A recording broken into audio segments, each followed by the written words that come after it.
All right, thank you, Mr. Strong. It is Monday, May 20th at 7:30, and I call the meeting of the Brainerd City Council to order. Tony Gage, can you please call the roll? Johnson. Here. Chesak. Here. O'Day. Here. Stunek. Here. Terry. Here. Stingline. Here. Bevins. Here. Badeau. Here. Please rise for the Pledge of Allegiance. I pledge allegiance to the flag of the United States of America and to the republic for which it stands, one nation under God, indivisible, with liberty and justice for all. All right, item 4 is the approval of the agenda. We're looking for a motion to approve. President, Mr. O'Day? I would like to approve the agenda with one change. I'd like to change number 9A, or item 9A, and put it between the consent calendar and presentations. Perfect. So 9A is the consideration of the interim use permit for outdoor storage as a principal use at 1918 DC Drive. So moved. Okay, there's a motion by O'Day, a second by Chesak. Any discussion on the motion? Hearing none, all in favor of the amended motion, say aye. Aye. Opposed, same sign. That motion carries. We have an agenda. Next up is the consent calendar. Notice to the public that all matters listed are considered routine by the council and will be enacted by one motion. There'll be no separate discussion of these items unless good cause is shown prior to the time the council votes on the motion to be adopted by roll call. Is there a move to adopt the consent calendar? So moved, Stingline. By Stingline, second by Chesak. Any discussion on the consent calendar? Hearing none. Tony, can you call the roll? Johnson. Yes. Chesak. Yes. O'Day. Yes. Stunek. Yes. Terry. Yes. Stingline. Yes. Bevins. Yes, the consent calendar is adopted. We will move to item 9A, which is the consideration of the interim use permit for outdoor storage as a principal use at 1918 TC Drive. I'm going to turn it over to Mr. Kramvik to bring us up to speed on this issue, and then I'm also going to turn it over to Mr. Langel if he has anything to add. Thank you, Mr. President. Kramvik? All right, Jerry Tang has submitted a request on behalf of VCV for an interim use permit for outdoor storage as a principal use to operate a crypto mining facility at 1918 TC Drive. The applicant is proposing a change from the original IUP. The original site plan contained 12 containers and 12 cooling towers that were 20 feet in length. The new proposed site plan includes 26 containers that house the data mining machines, cooling towers, and are 40 feet in length. The building, parking area, fencing, landscaping, and overall layout have not changed. The new plan also fully submerges the data processors in a liquid. This is known as immersion mining. Planning Commission conducted the public hearing at their last meeting, and many of the concerns of the surrounding residents was the possible noise. Staff detailed the concerns in the agenda request. The applicant stated that the immersion technology reduces all sound from the processors compared to open air container mining. The cooling fans are the component that emits sound, and the applicant stated that the fans will rarely be running at full capacity and very little in the fall, spring, and winter. The applicant is available online and can answer questions about sound and the processors themselves. Relating to sound, this is a land use permit for outdoor storage, and a case would need to be made that this particular use, especially related to outdoor storage, is louder than other permitted manufacturing facilities such as Lexington Manufacturing or existing just for crypto mining facility that is currently running at 22 megawatts. Staff did email a map of the nearest residential homes. Could you pull that up, Sean? And a map that displays the property lines. As staff indicated, the county property lines do not abut the outdoor storage area. Staff has also provided the requirements for outdoor storage, provided that to City Council. The Planning Commission recommended denial of the IUP by a vote of 2-3 for inconsistencies with the comprehensive plan. Those reasons were given in full detail in the agenda item. As a reminder, IUPs can have an expiration date or reasonable conditions can be applied. And with that, I can answer any questions. First, turn it over to Attorney Mr. Langel, Langel. anything you wish to add to what Mr. Gramvik said? The only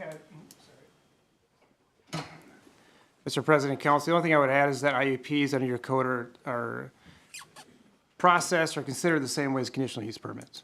So if they meet the standards of an IUP under your code, then they have the right to an IUP. Thank you.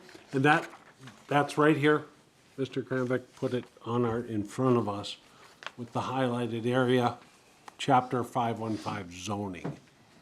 So, thank you, Mr. Kramvik. Mr. Lango, we'll start with any questions of council of staff. So, Mr. O'Day. Could somebody clarify 9B?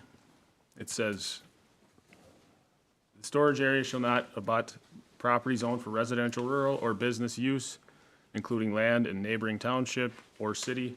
Abutting includes across the street. Abutting does not include properties that touch only corner to corner." What does that corner to corner mean?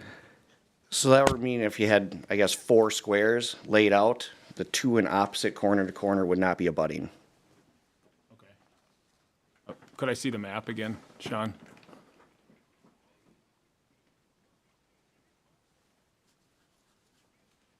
The other tab? So that square is diagonally connecting. That's correct. Okay. So, Sean, this would be the maps that I'd sent out earlier in the PDFs, not in the agenda request. So corner to corner on the edges of this lot technically are city property, not those rural areas? Are those, is that part of the city considered rural? So it's within the industrial park, so it's all general industrial park land. It's zoned industrial? Yep. And the other part too? Yep. That's all I was wondering. Anything else, Mr. O'Day? I have more questions for BPU, but not for, Okay. I wasn't including BPU in the Right. discussion, but I'll save it. well, this is the time to ask questions of staff. Okay. So, and I didn't ask BPU, I thought Patrick was here. He's And hiding over there. I apologize, Patrick, representing BPU, is there anything you want to add to what staff has already? And be prepared, you're going to get questions. No. Okay, thank you. Mr. O'Day, please continue. We're trying to do Thank this once, for yep. everybody, if we So can. we have a history of working with this group the last 2.5 years. We have had work done between BPU and this group, substantial work, infrastructure work. I wonder if, what are we risking if this doesn't go through, or if they're not allowed to do what they want to do, as far as BPU's side is concerned? Not sure what the question is, sir. Well, there was power lines run from our substation to these 2 lots, as far as I know. Correct, and that was paid by VCV. Okay. That Under the impression. earlier in the day, I think I sent out an email, but I was corrected, and the amount is actually around $620,000 approximately That they've invested. that they've paid for BPU, so that we have no cost into this at this point. Under the impression that we allow this, and we technically do allow it in another area, and they had an IUP, or maybe it was a CUP. It was an IUP that's now expired. I guess I'm just confused at why that would even happen, or how we would get so far along and have a risk where this could fall through when they've invested. If you 600. recall, the VCV had a contract with the City of Brainerd Public Utilities. That expired, and it was renewed just last month. They are required to be operational by up to 15 megawatts by December 24th, I believe it is. I've got the contract here. I can get the exact date if you like, but. Last time they signed a contract for power, was that done before they had an IUP or after? I couldn't, I know you weren't the director then. yeah, I don't know the exact timeline, sir. Okay. I'm just, as a comment, it feels like maybe the cart was put before the horse, because now we have a lot of opposition to this, where we didn't before, but now we do. Now it's a controversy. And I don't know where it ends up. I'm just kind of trying to point out some difficult decisions that we have to make, and it's no more easy after asking my questions, so, Thank you. Anything else? nope. Gabe Johnson. Okay, mine is related, I have a couple questions related to the current crypto mining operation in the city. Did they get an IUP for outdoor storage? So a lot of Yeah, I can answer that. So a lot of their crypto mining facility, they have a principal structure on the site that's, I think, 20,000 square feet. There's an actual building there. We are working through, we're going to have a meeting with them this week to work through some screening things that they have that they're going to be required to do on site. But again, their thing is that it's not just solely outdoor storage as a principal use. There's a 20,000 square foot building where a lot of the crypto mining is occurring. But they have a significant presence of outdoor storage too. They do, yeah. So we are going to be working through that and figuring exactly how much they have out there this next week here. But they have no IUP. They have no IUP at the time. So then my only other question is related to noise. You said these are going to operate louder than the current crypto mining operation in Brainerd? Like, give me a comparison. Is it going to be twice as loud? Is it going to be slightly louder? So right now, just for crypto, doesn't have much immersion technology. So most of their stuff is just open air processors, which have a noise, plus the fans running as well. So, you know, I'm not an expert in crypto mining, but immersion technology does eliminate one of the noise issues, which is what VCV is proposing. A lot louder? So it should be quieter. Should be quieter than the outdoor storage facilities at the current crypto mine. Yes, those, to my knowledge, those are open air. Okay, thank you. Okay, any other questions of staff over here? Kara Terry. In Ms. TC's email regarding the delayed request, she had submitted the petition to have it delayed to explore the noise further. Is that something that we could do time-wise? I'll defer to Attorney Lingle on this. Mr. President, Council, so this is a land use permit, just like any other land use permit. So we're under the Minnesota statute, section 15.99, 60-day rule. So there needs to be a decision made within 60 days, one way or another, unless either the city extends it under its authority or both parties consent to an extension. So, yeah, there is a timeline going on here. And a room for an extension to learn more about the noise, it sounds like?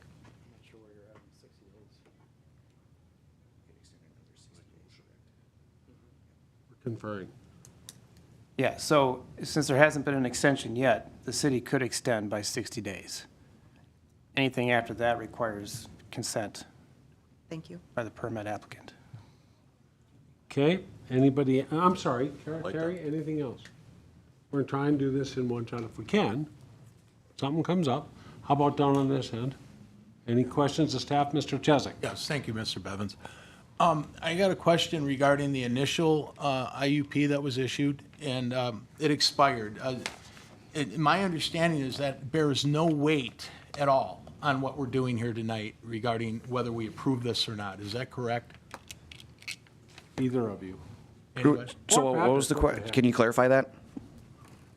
Or can you repeat that question? Okay, so the IUP that was issued that expired for the 12 units, 20 feet long, now we're looking at IUP for 26 units, 40 feet long.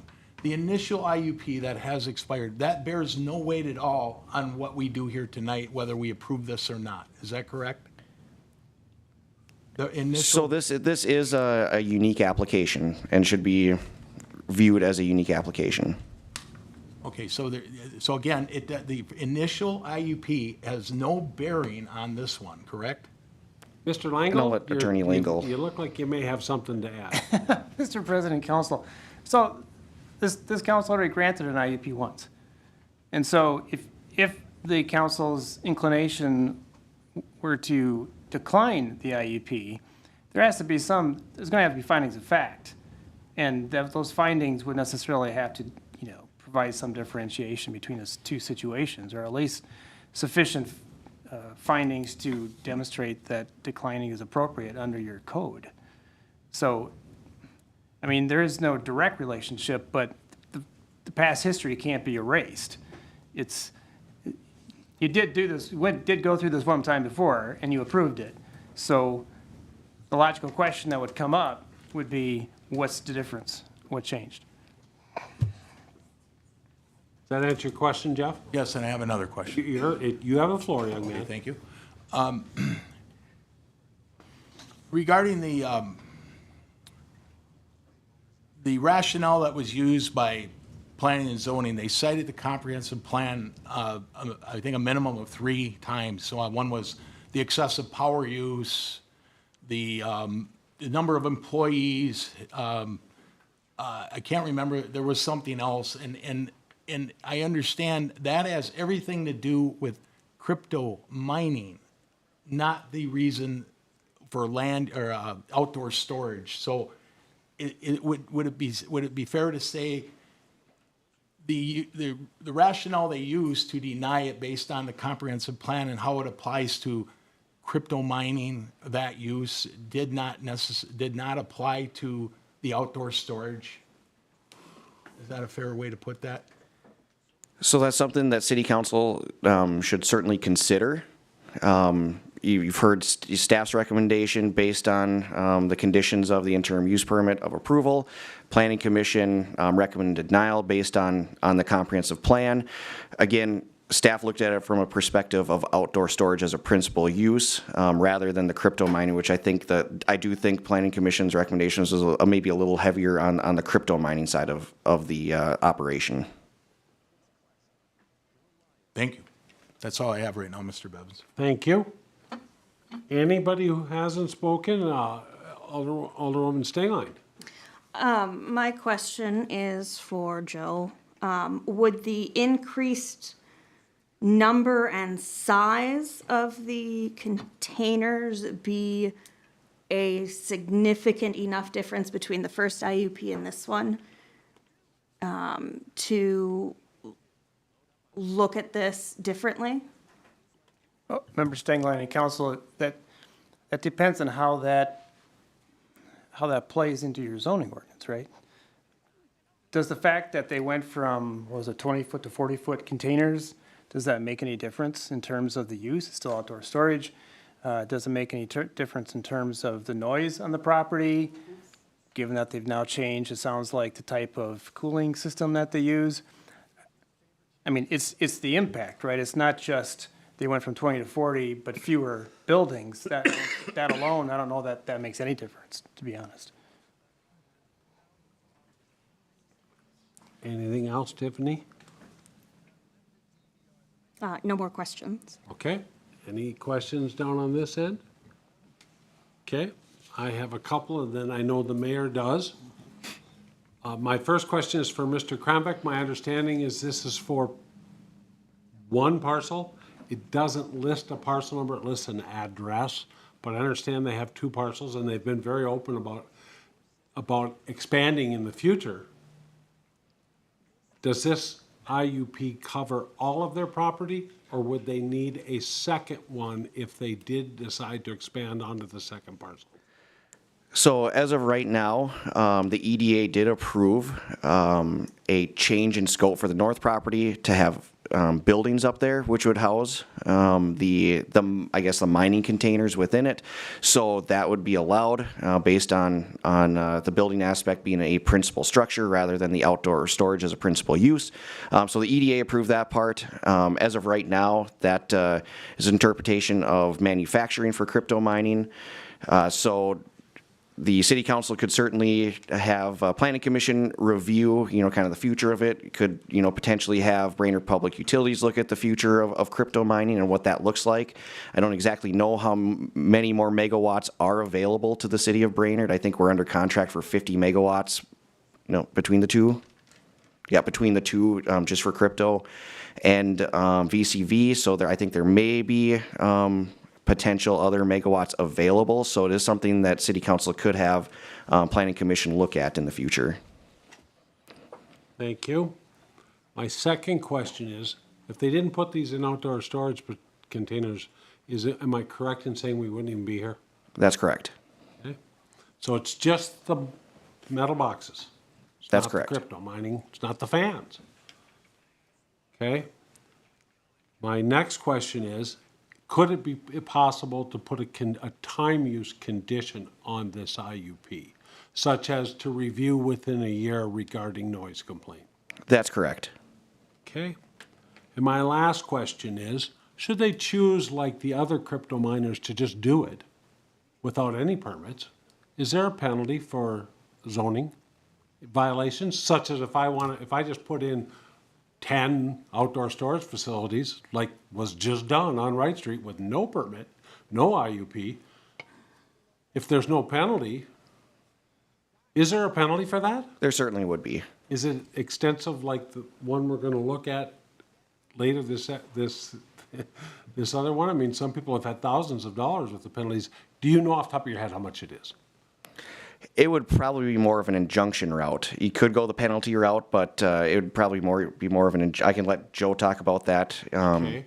But you typically go through a court system for something Sure. like that. Has any such action been taken against the first miners who didn't have an IUP but do have outdoor storage?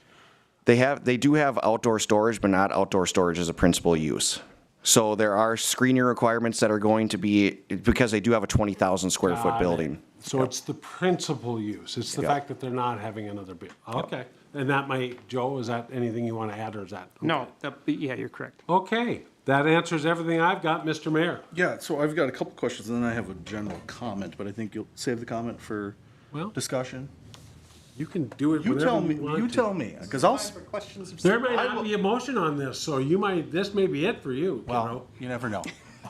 I would hope not. No. But if this is how I go out, You this is can't how I get go enough out. of the mayor. If this is how I go out, that's how I go out. So I'll just stick with questions for right now. James, I just have 3 questions. There's concern about noise.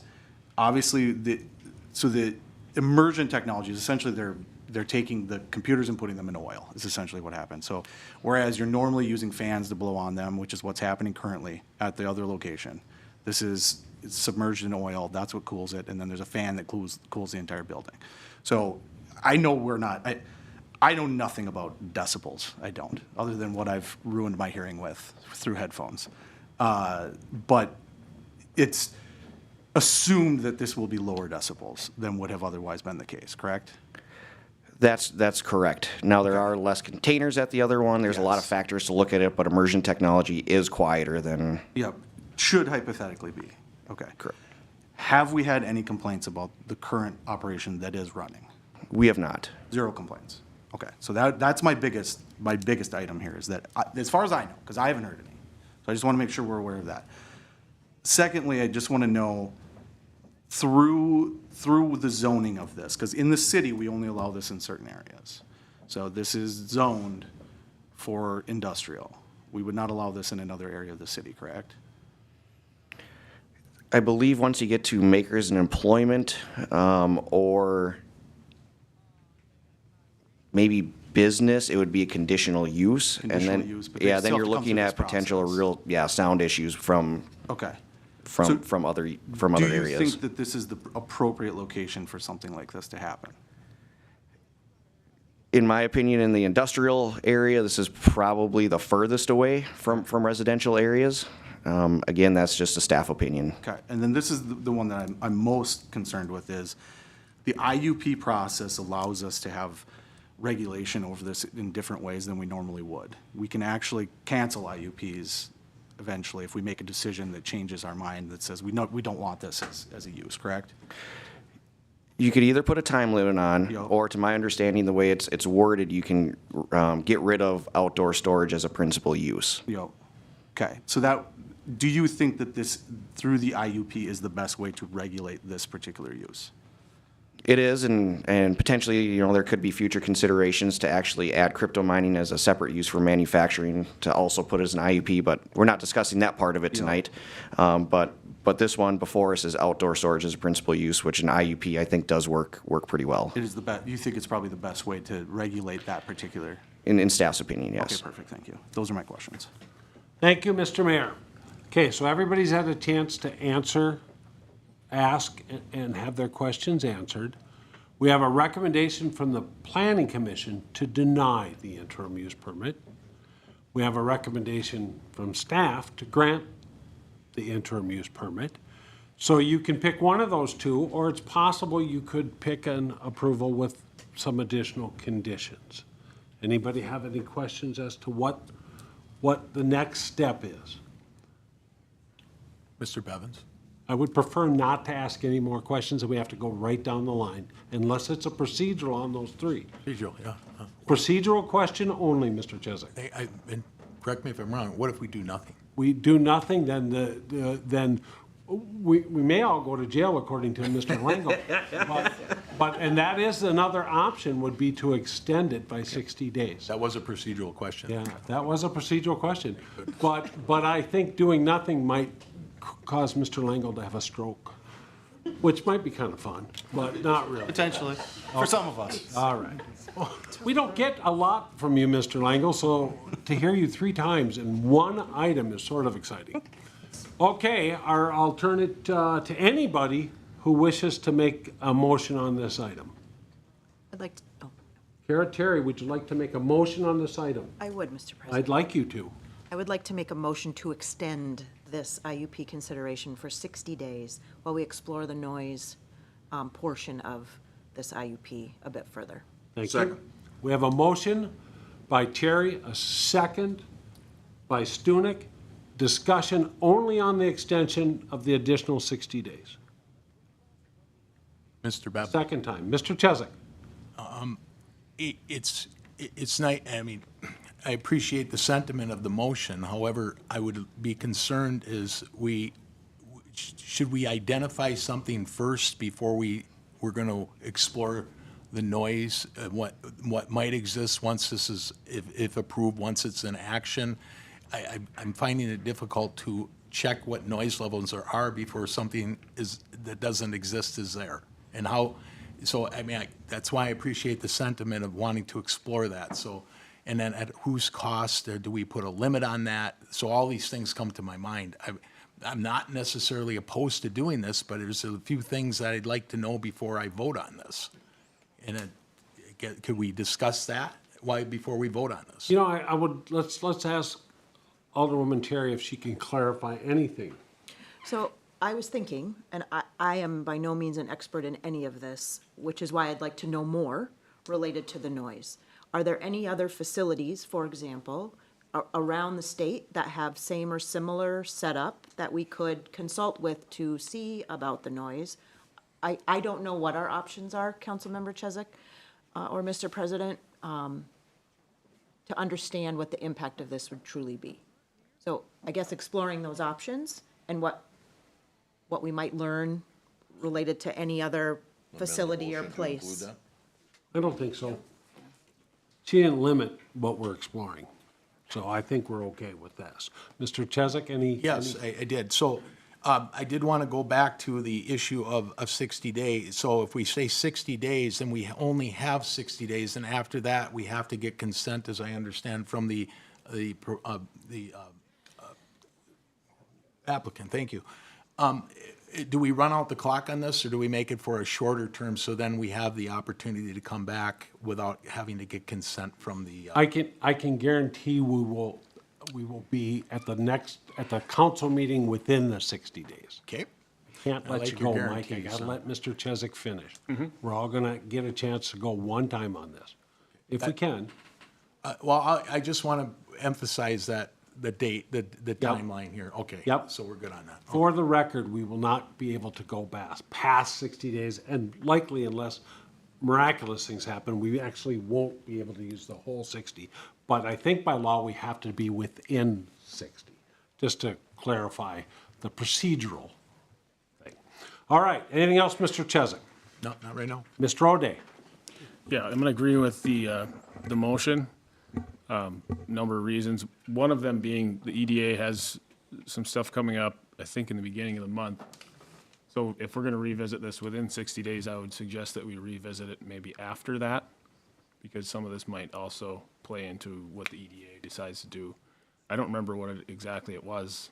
I think it was something to do with land use. Yeah, so I can answer that. So the EDA at the next meeting, it'll be the first Thursday in June, will be considering 3 items.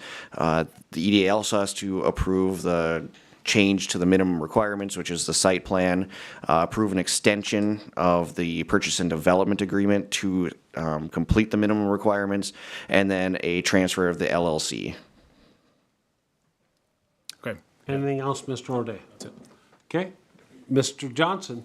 Yeah, I'm going to vote no. I'm kind of with Jeff on how can we explore it if it's not there and it's not going to be there. So I think adding an end date to the IUP and a condition about noise, let them install the outdoor containers, outdoor storage is a primary use. And if we find that to be so disruptive that they need to move the storage indoors, we'll know that in a year and we can make that decision at that time. So I'll be voting no on the extension. Thank you. I'm gonna let all the council, and then you can put the frosting on top. There you go. Tiffany, anything? On the 60 days only? On 60 days only. I am not convinced that in 60 days or just shy of that at our meeting, we're going to have additional information and great insight. But I don't think it's going to hurt either. So I will be voting for the 60 days because maybe I'll be wrong and there will be some great information come our way. Either of you two wish to speak on behalf or against on your motion, Mr. I'm going Stewart? to support the motion. I think it's a good idea. Okay. Anything, Karen? Okay. I have nothing to add, Mr. Mayor. I'm just going to make the comment that, and this is one of my favorite Gabe Johnson comments of my entirety here at the city. And it's about hog scales. Who is weighing the hogs?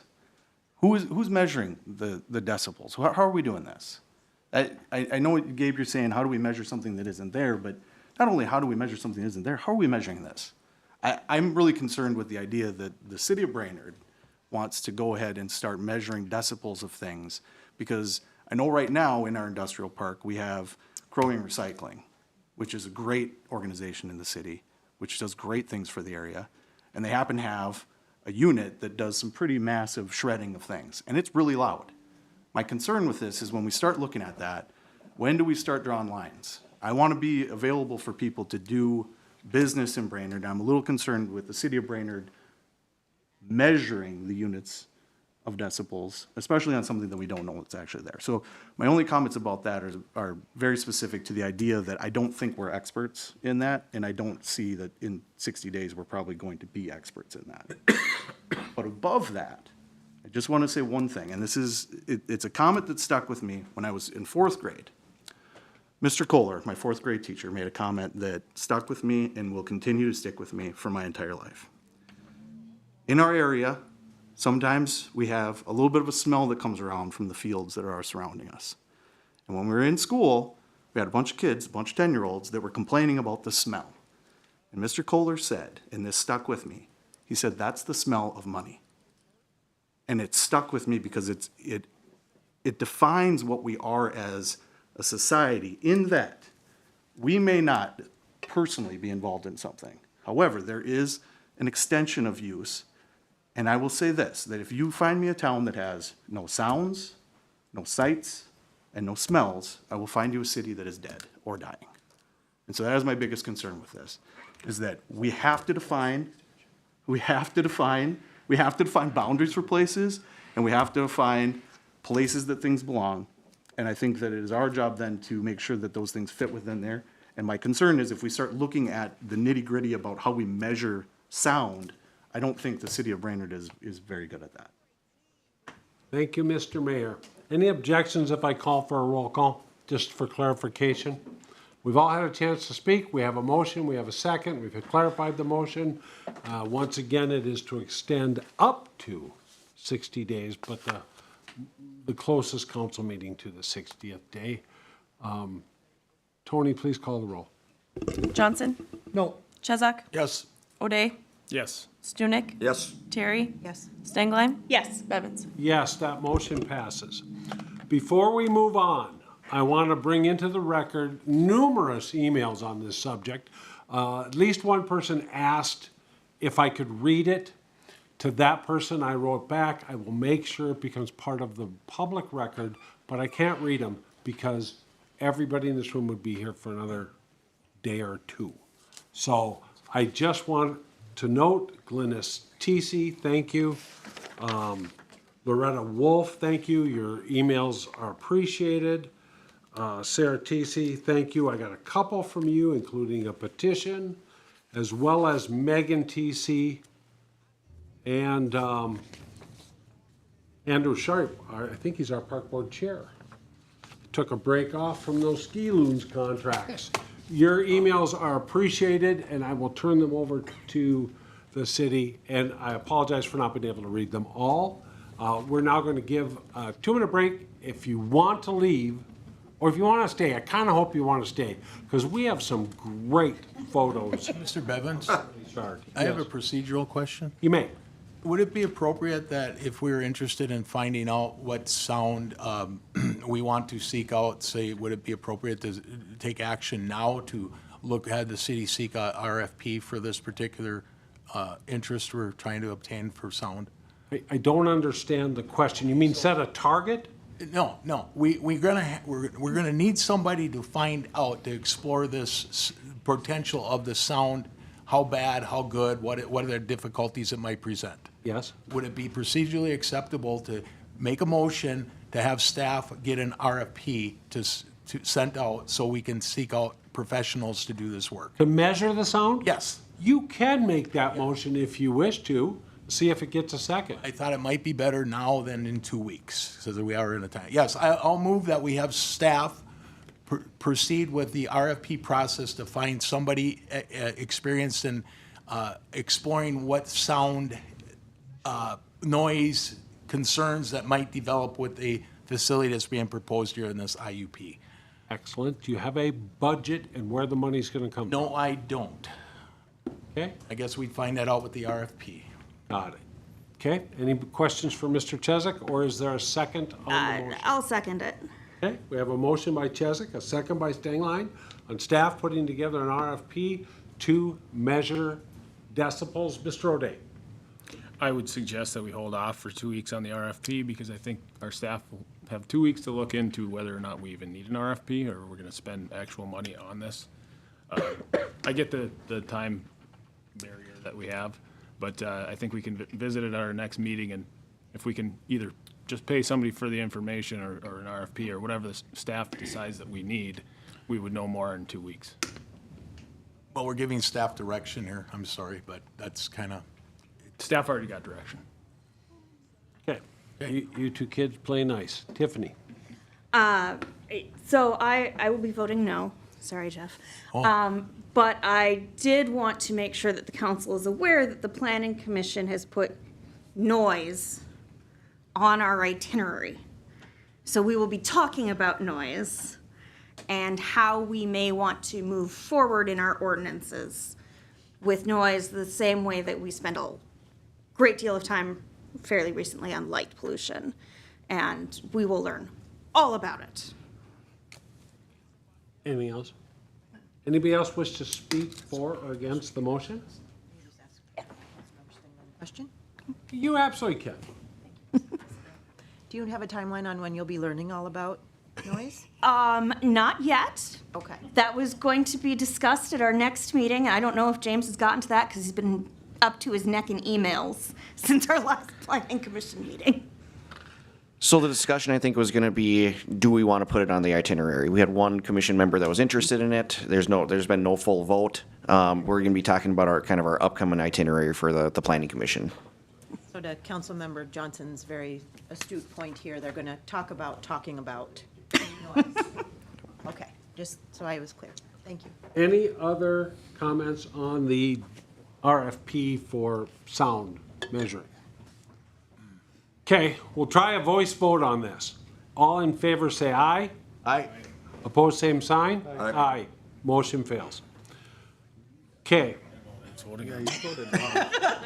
Thanks, Mike. Anything else on this issue? Okay, we're back to the 2 minutes. If you don't want to stay, then you're not obligated to, but there's lots of good stuff yet to come.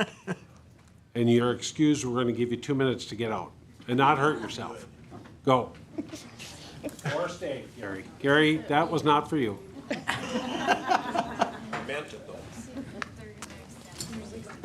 We have this great presentation with a soundtrack and everything, right? You know what? Yeah. Nobody can do this. What grade were you in that? Was that 12th grade? Remember Danny's wife wanted to put Yeah, the Popeye pig. And the neighbor threw him under the bus. that anyone's ever given me. That's pretty good. I think about it all the time. Don't go away, Gabe. I literally think about it all the time. It is good. If the residents wouldn't have necessarily brought that as a specific. No, we got identified hours left to cause. go. No, I mean, like 5 more emails from me, I'm sorry. That's okay. Right here. I gave you credit for 2 last time, just 2 minutes ago. Okay, just checking. I would encourage you to look Can't. at the club Oh, you website. can. Because it says emergent.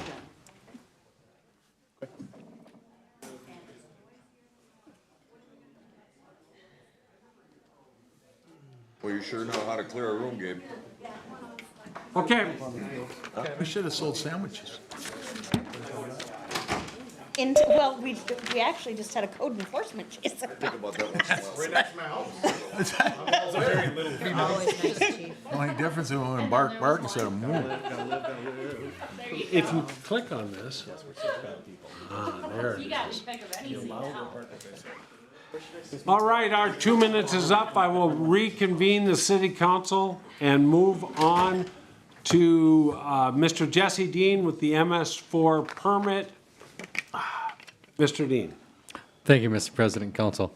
Every year, we have a small presentation on the stormwater system, and then we hold a public hearing to gather any public input on our MS4 permit, our SWIP permit program, as well as any of our efforts that we've been doing in the past year and stuff that's coming up.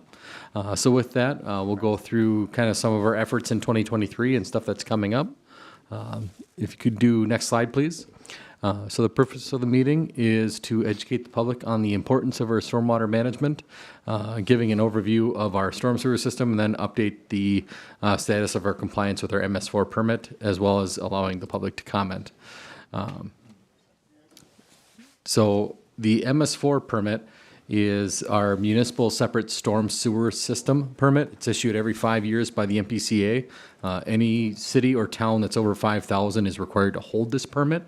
It regulates the discharge of any of our stormwater that goes into the waters of the state.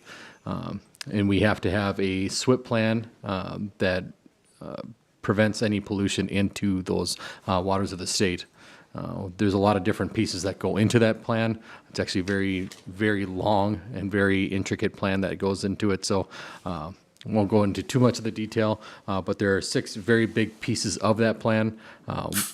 Going through those: public education, public participation and involvement, illicit discharge, detection and elimination, construction site runoff, controlling those pieces, post-construction stormwater management, and then as well as pollution prevention and good housekeeping.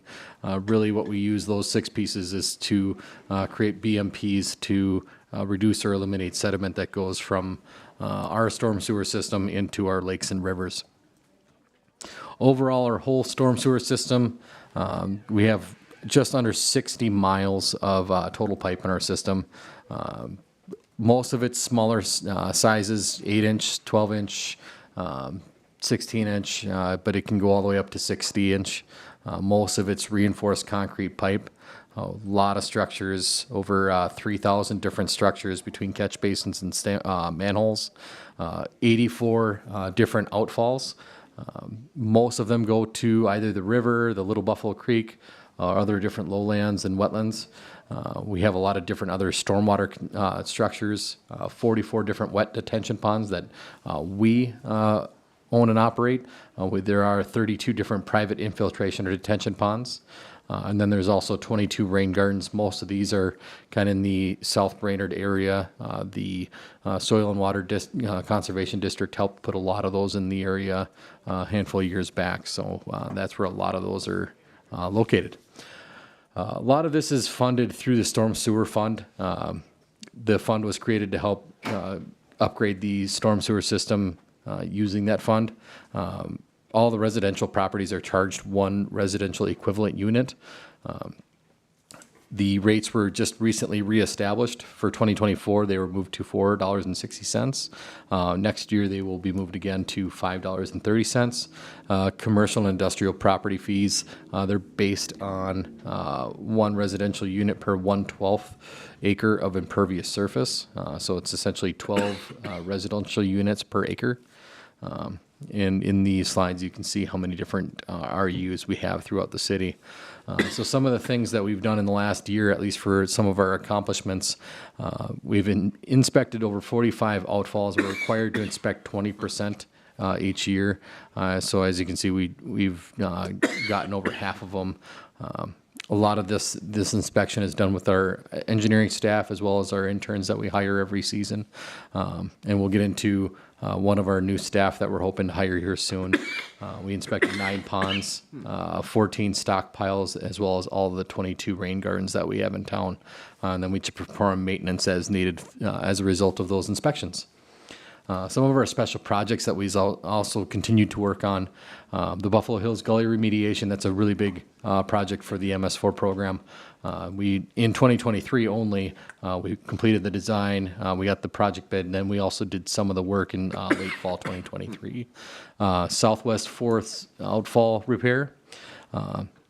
Mostly it was obviously done to protect Southwest 4th Street and the infrastructure there, but a big part of that is also we protected a lot of the sediment washing out into the Mississippi River. So that was a big accomplishment for the MS4 program, protecting a lot of that sediment from washing out into the river. Doing the Graydon Street outfall repair. Again, those failing outfalls, doing those repairs kind of keeps that sediment from eventually washing out into the creeks and watersheds. And then another thing that we did in 2023 was we utilized our sewer vac truck to clean out all of the different rain gardens that we do have throughout town. So that is us using some of our equipment that we have to perform a lot of our needed maintenance, especially on all those different rain gardens so that they function properly. Some of the things that, at least in the short term and in the near future, is a shared environmental resource technician position. Actually, I'm going to talk about it here as part of the Personnel and Finance Committee's report here at this meeting. The cities of Brainerd and Baxter have been developing details for a shared position that's going to help us meet a lot of the requirements of our latest MS4 permit. A lot of new requirements that came in this last reissuance. So we're really excited to potentially get that position filled because that's going to really make a big difference for both of our cities. And then the next permit cycle, we will have a new requirement that's a total maximum daily load. It's a total suspended solid. So this is all like sands and dirt that gets mixed into water and then ends up going into the river. We're going to have to track how much we reduce and then report those figures over to the MPCA. So that's a lot more new regulation that we're going to have to watch for, track, and document essentially forever. So that's coming up in the next permit cycle. So those are different things that we're having to watch for as part of our permit. But it's not just the things that we're doing. A lot of it is some of the things that our residents have to help us with because it can't be just our staff that makes our permit successful. So things like our property owners not blowing leaves and grass out into the streets, making sure that they're preventing illicit discharges into our stormwater system, like making sure that their used oil container is well secured to their vehicle and not spilling gallons of oil into the curb and gutter in front of City Hall. Voluntarily using phosphorus-free lawn fertilizers, keeping litter in their trash cans rather than throwing them out into the wetlands or out in the areas, because those end up going out into the rivers and creeks, or just asking public works staff about stormwater issues. We're obviously very knowledgeable. We can definitely help out and educate people on different pieces that are very important to these permits. But not even just residents, but also developers and contractors, making sure that those folks are also putting in the right BMPs, doing inspections to comply with the permits, putting in the specific erosion and sediment control plans for their different sites. They have to do the right ones for each different site because they're all different, to make sure that they're not having runoff on a lot of the different new housing sites that we're seeing. We're working with those different developers and contractors to make sure that they're doing a good job. Implementing their temporary BMPs for runoff control, like silt fence, rock entrances, bio rolls, even permanent ones afterwards, so like riprap at culvert outlets.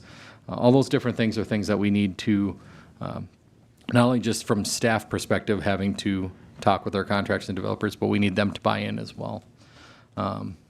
With that, Sean, if you want to go into, we just included some photos because we think that it's not just words, but it's really easy to see, you know, what are good practices, what are bad practices, and we put in here some poor practice examples. So we show, you know, grass clippings that get blown out in the street with a catch basin right there. Usually once those get into those catch basins, there's nothing to stop it from going out into the river. I mean, it's pretty much a direct line right out to the streams and rivers. So we really don't want people blowing those out into the streets. The same thing in these developed areas or these new home builds where they don't have any perimeter controls. It doesn't take much for those to wash off the site. This one specifically is right nearby a pretty heavy steep slope. It won't take much for that exposed soil to wash off their site and potentially go into a river nearby. Good practices, good hydro seeding. Hydro seeding is something that we see throughout town. That's usually a really good practice for people to do. It stabilizes their site. Putting good perimeter controls. This is a really good example where they put silt fence throughout the entire site. Nothing's going to leave that site. But beyond all that, we have a good stormwater page on the city's website. A lot of different resources. Not only talks about our MS4 permit, has a lot of educational materials. Talks about our funding and how the Stormwater Utility Fund, kind of the creation of it, the different projects that we have, the ordinance that we have, a lot of information on there. So we're always available for information on there. The website has stuff on there, but we're always here and available. James Fladong, the assistant city engineer, he helps administer the MS4 permit and the SWIP program for me. He's very knowledgeable about stormwater. We're always able to answer questions should anybody come up. But with that, I'm definitely available to answer any questions for the council. Otherwise, we would recommend opening a public hearing for anybody with questions. Thank you, Jesse. Any comments or questions? I have a question, Mr. Bevins. Mr. Chesak. Yeah, Jesse, in some areas of the city where we have new home construction, there is no storm sewer, correct? In some areas, correct. Yep. Yeah. So then this is all applies to what goes down our storm sewer and therefore into the river or another body of water, correct? Yes, sir. Okay, so why do we enforce best management practices in areas where there is no storm sewer? So even like roadside ditches, those are also considered waters of the state. Anywhere that soil can leave in an individual site can be an issue. It's also against state statute. So we want to make sure that somebody is keeping all of their soils within the building site itself. So then it doesn't just apply to what goes in our storm sewer? Correct. But we also want to keep it from any other drainage ways. So where you see a lot of the issue of homes that don't necessarily have a storm sewer next to them, they do have like roadside ditches and other drainage ways downstream from there. Because obviously water doesn't just necessarily stay on one single parcel. It does drain somewhere.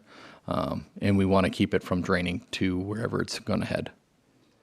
I'm looking over there off of Beaver Dam Road. There's some buildings, some construction, and I fail to understand where any water on a construction site would wind up damaging the environment that gets into the, say, ditch along, say, Serene Pines or Delmar Drive. I just, that's kind of where I was going with that. There's some areas over there, but if it's a necessary thing that we have to do, I guess it's a necessary thing we have to do. It just seems like an added expense to home building and so on and so forth. So, thank you. Thanks, Mr. Chesak. Any more questions or comments of our engineer public works director? Thank you for the presentation. We will move on to item 7, council committee report. 7A, personnel and finance committee. We need a public hearing. No, we're going to do the public hearing tonight. Oh, my apologies. Mr. Bent, why was this not publicly noticed in our agenda? The public hearing? I think it is. No. We called for a public hearing 2 meetings ago. Oh, that's right. Okay, we did. I apologize. That was, it's not on, but it's not on our agenda. That's what I'm saying. Is it? Kind of. Kind of, okay. It says staff recommends holding a public hearing to receive public comment on the city's MS4 permit. That's on our agenda.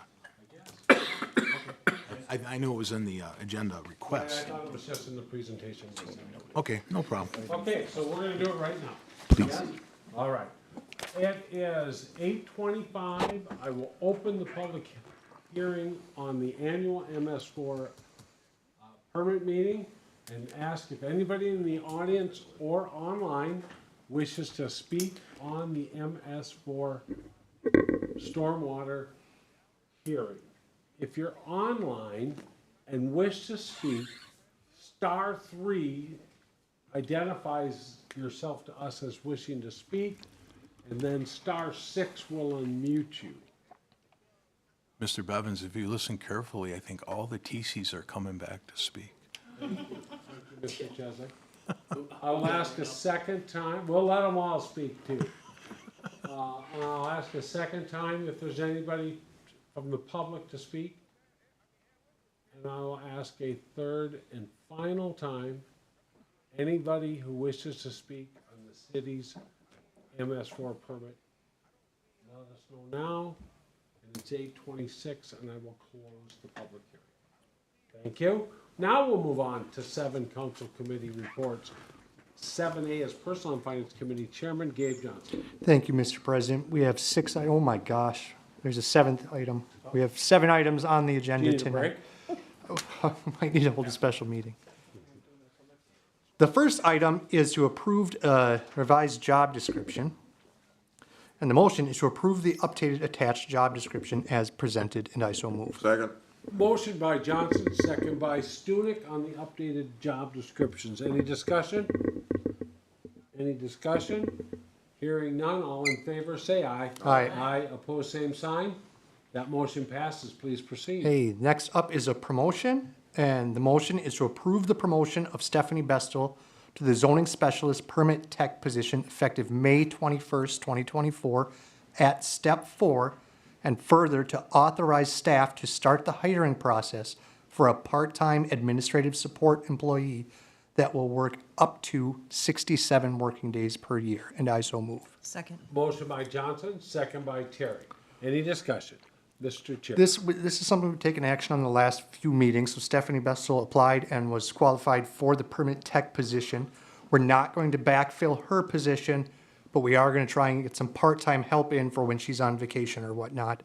And this, Finance Director Holman estimates this is going to save us $75,000 to $80,000 in the budget this year. Thank you. Any further discussion?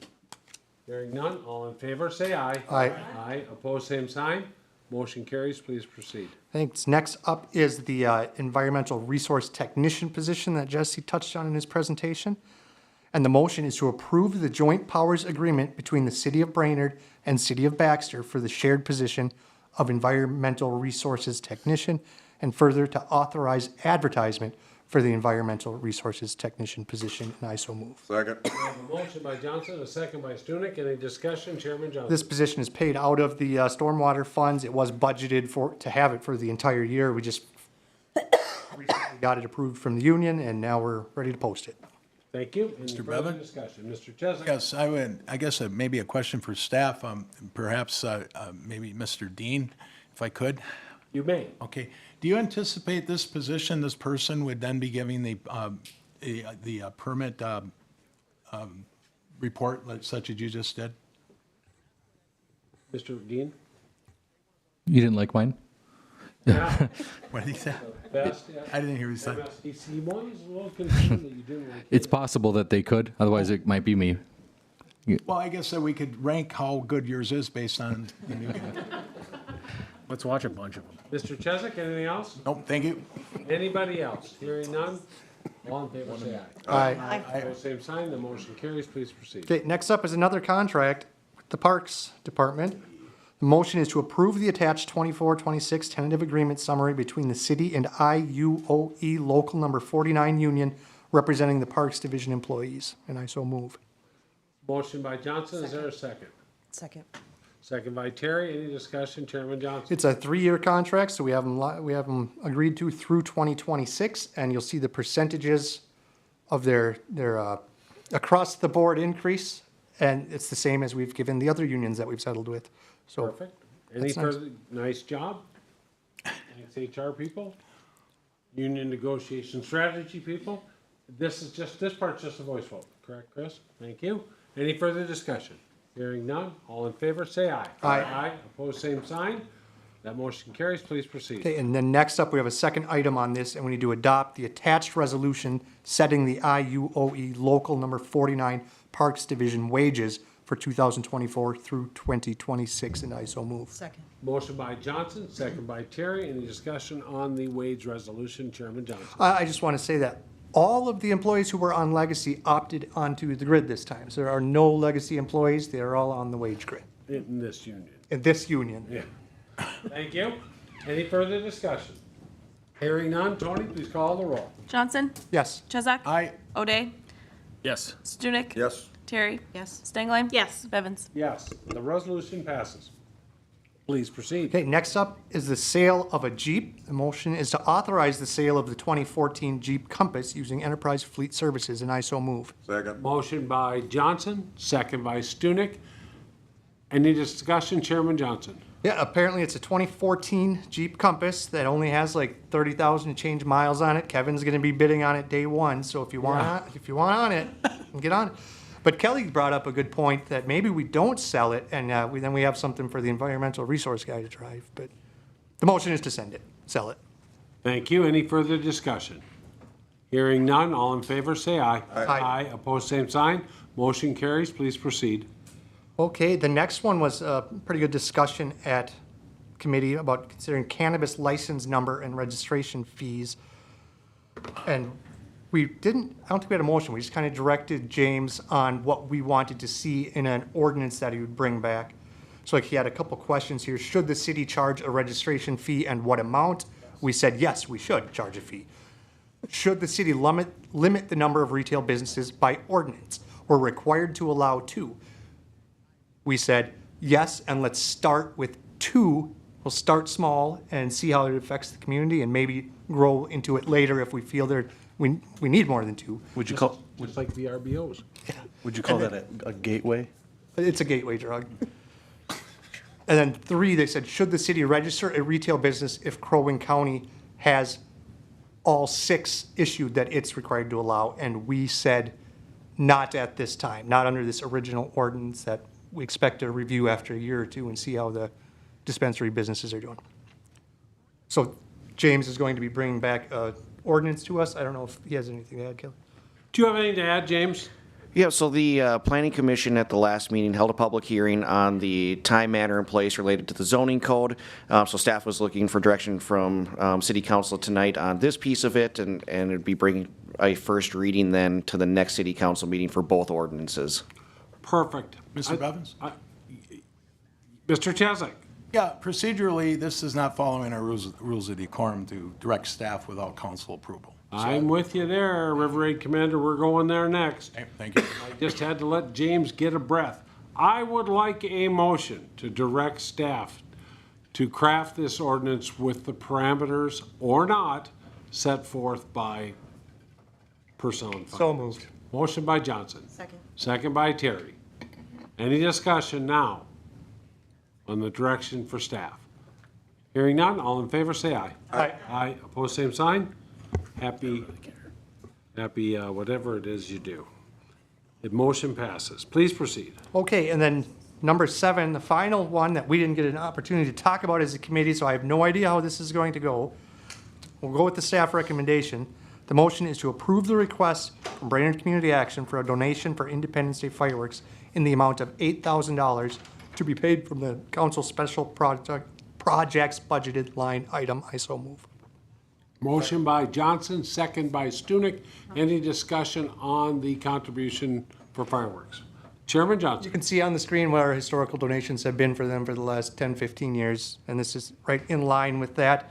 I was almost going to lower it by like $20 because Dave was like 2 hours late with his agenda request, but I didn't.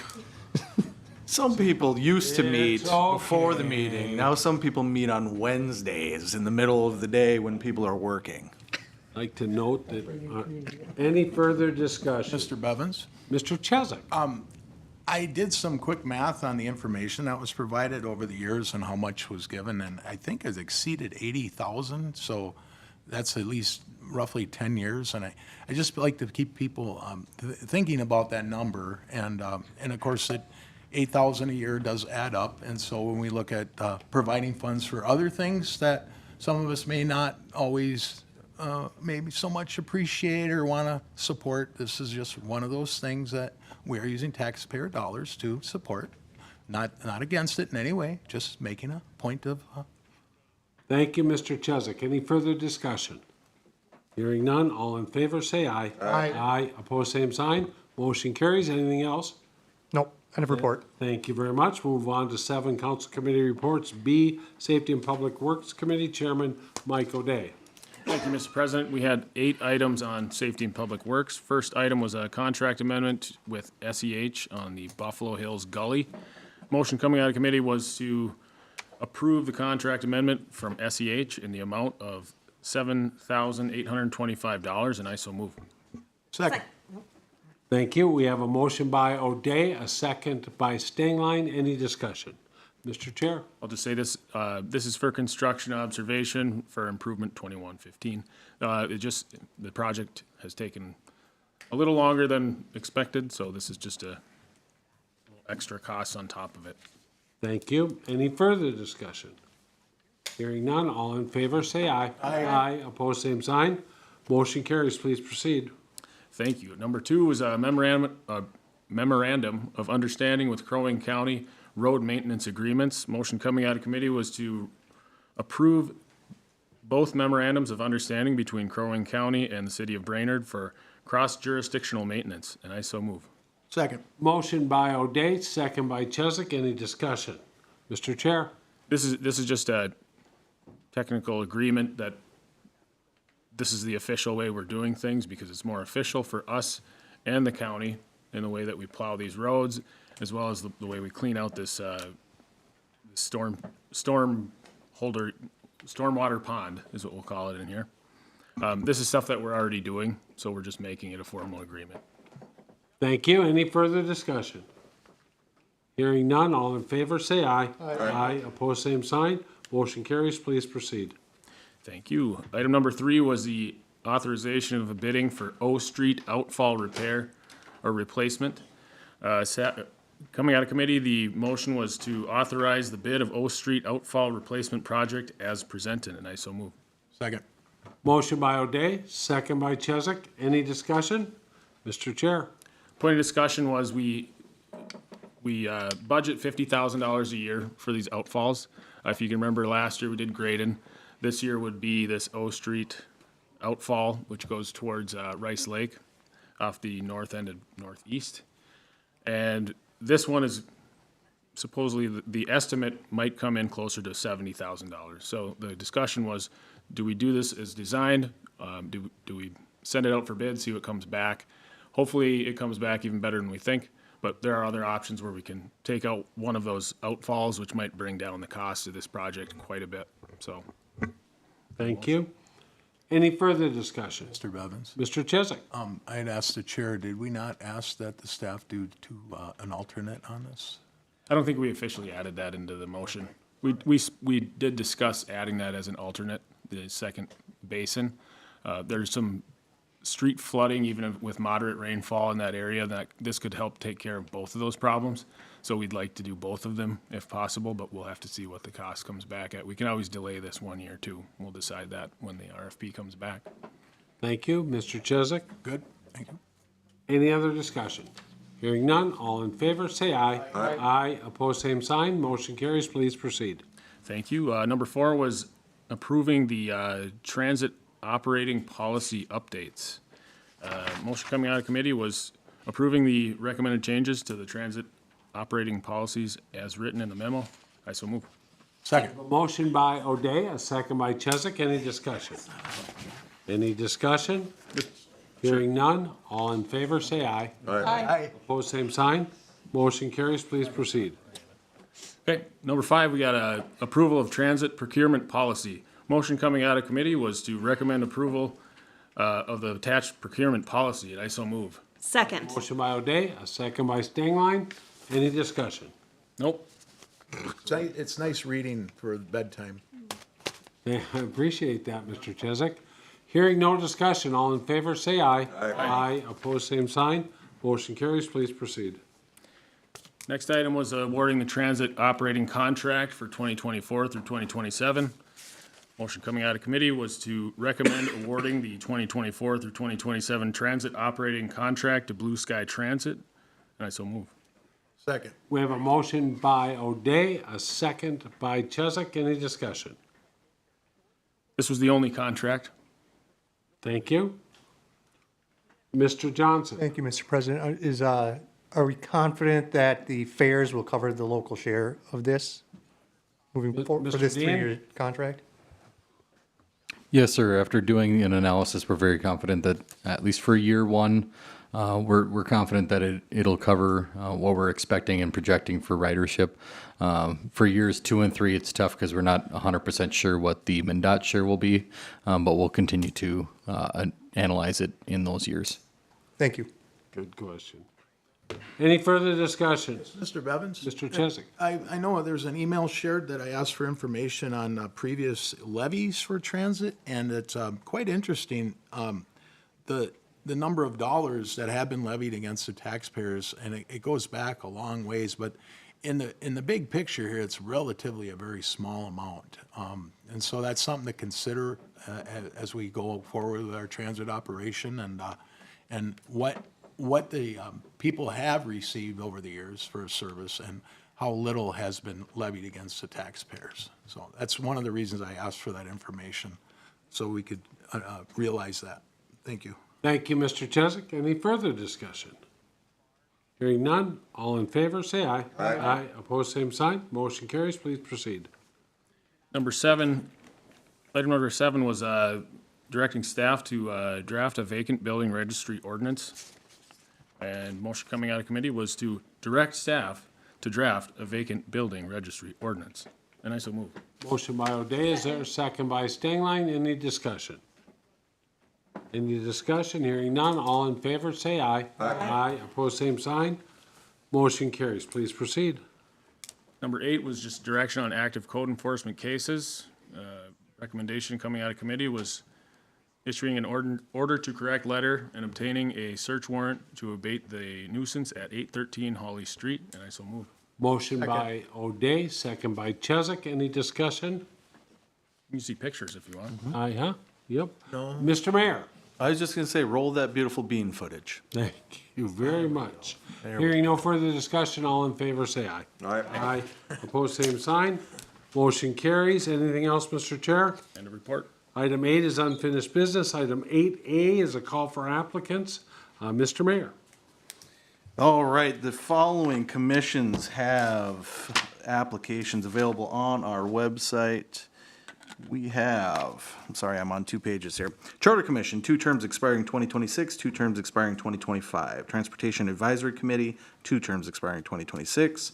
We also have the Economic Development Authority, 1 term expiring 2026. Thank you. And as council president, I have 2 terms on the Parking Commission, 1 to expire in 2026 and 1 to expire in 2028.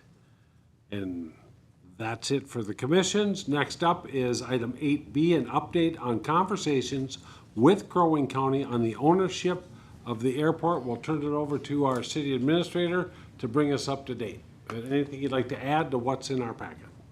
Thank you, Mr. President. At the May 6th council meeting, President Bevins laid this appropriately at my feet, and just want to give an update on what's going on with this. I have had discussions with the outgoing county administrator, Tim Hool, as well as the incoming county administrator, Debbie Erickson. I've also met with all staff and the airport director. So I believe that all people, with the exception of the county employees that were part of these conversations going back to October of 2023, are in the room, so we can certainly answer any questions that you might have. I did put together a PowerPoint presentation. I don't intend on going through that slide by slide, just for background information though. We'd be happy to answer those questions. Basically what I wanted to do is I talked to the county administrator, both the outgoing and the incoming, I talked to them, then I talked with staff, and I basically wanted to understand how we can currently conduct operations, what are your concerns, and what are your recommendations. What precipitated this was some correspondence and some direction from council dating back to October of 2023. There was meetings between the city staff and county staff, and council directed the staff to kind of look at implications of the city implications for the city if the county were to take over the airport. So I just want to give a little bit of background information. Currently, the city levy in 2024 for the airport is $146,000 and $146,080.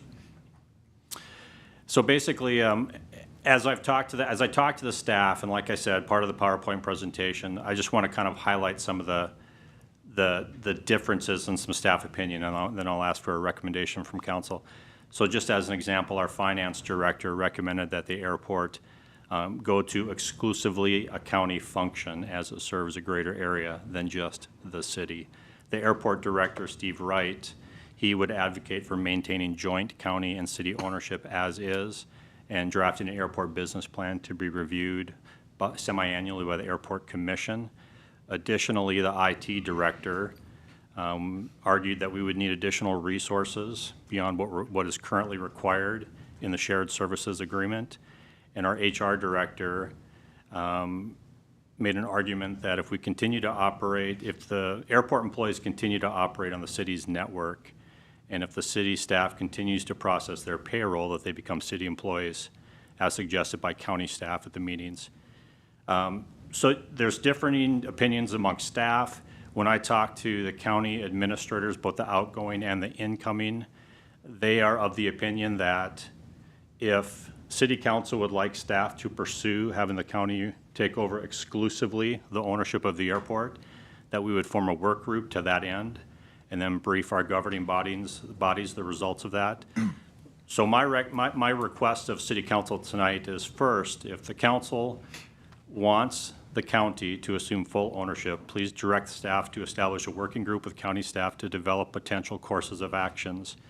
Second, if council wants to retain the status quo of joint ownership, direct staff to develop courses of action to streamline administration and address items presented above. Again, all the city staff, to include the airport director, who are part of those conversations, are in the room, and we would be happy to answer any of your questions. Thank you, Mr. Broyles. Is there any questions of staff? Everybody who responded to the administrator's request is here. Hearing none. I think one question. Mr. O'Day. Just when you look at it all on paper, is the airport considered a liability or an asset?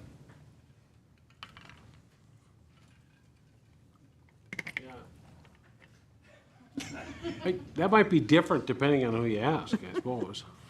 I mean, generally speaking, obviously the airport is an asset. I mean, it's integral to our community. It's just a matter of, how we want to split up the ownership, how do we split up the levy, et cetera. So arguments can be made, as you can see, even amongst staff.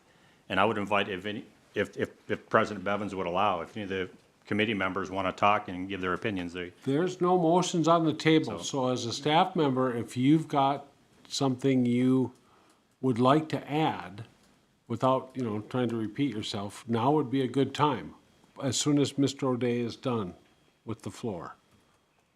I'll just follow up with, are we making money on the airport, or are we spending money on the airport? Ms. Hillman? Let's start with Connie Hillman to answer that question. When I would look at that the airport brings in millions and millions and millions of dollars between federal, state, and revenue, and you look at the city's contribution as being $147,000 or $150,000, just for round numbers, I would say the airport is making money. It is an asset to our community. I just look at, we have this discussion about the city's levy, the county's levy, double taxation about every 10 to 15 years. If we look back at the history, we always bring this up. My recommendation, since it serves a larger group than the city, it makes sense to have it be county owned or to be a separate taxing authority. But really, it does not matter to me if the airport, if we stay status quo or not. You know, it's a challenge for the federal dollars that come in, so I'm up for the challenge. It's not that at all. It's just, if we do stay status quo, I think we do need to change some things operationally going forward. Thank you. Mr. O'Day and then Mr. Wright. If we were to change any operational or ownership between the city and county, would that affect the federal dollars that come into the airport negatively or positively or otherwise? That would be a question for Mr. Wright.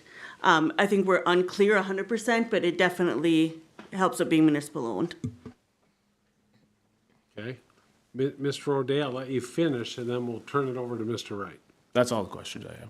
All right, you have to state your name and address 'cause we're on TV. Yes, And you look good. Steve Wright, Airport Director, And address. Brainerd Lakes Regional Airport. Mr. President, Mr. Mayor, and Council, with that question on change of ownership, there will be some FAA oversight, and there will be some FAA dialogue that we have, because with the grant monies that are received, both communities currently sign on to sponsoring grant assurances with the federal aviation grants that are received for the development of the airport.